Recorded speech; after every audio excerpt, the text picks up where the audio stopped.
Hello Andy, I'm Dr. Geeta Indran, General Physician. Madam, what is borderline thyroid problem? Borderline thyroid అంటే sub clinical hypothyroidism అంటాము. మనం blood test చేసుకున్నప్పుడు T3, T4 levels normal ఉండి TSH levels అనేవి ఉండాల్సిన దానికంటే ఎక్కువగా ఉంటాయి. అలా ఉన్నప్పుడు మిగతా కండిషన్స్ చూసుకొని, అంటే ప్రెగ్నెన్సీ ఏమైనా ఉందా, ఏమైనా మైనర్ సిమ్టమ్స్ థైరాయిడ్ రిలేటెడ్ ఉన్నాయా, TPO యాంటీబాడీస్ పాజిటివ్ ఉన్నాయా, లిపిడ్ ప్రొఫైల్లో ఏమైనా కొలెస్ట్రాల్ లెవెల్స్ ఎక్కువ ఉన్నాయా, ఇవన్నీ చూసుకొని మెడిసిన్ స్టార్ట్ చేయాలా వద్దా అనేది డిసైడ్ చేస్తాము.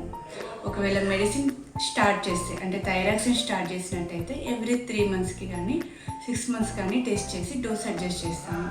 ఒకవేళ మెడిసిన్ స్టార్ట్ చేయకపోయినా కూడా సబ్ క్లినికల్ బార్డర్ లైన్లో ఉన్నది ఏమైనా ఎక్కువ అవుతుందా అనేది చూసుకోవడం కోసం ఎవ్రీ 3 to 6 మంత్స్కి టెస్ట్ చేసుకుంటూ ఉండాలి. Thank you.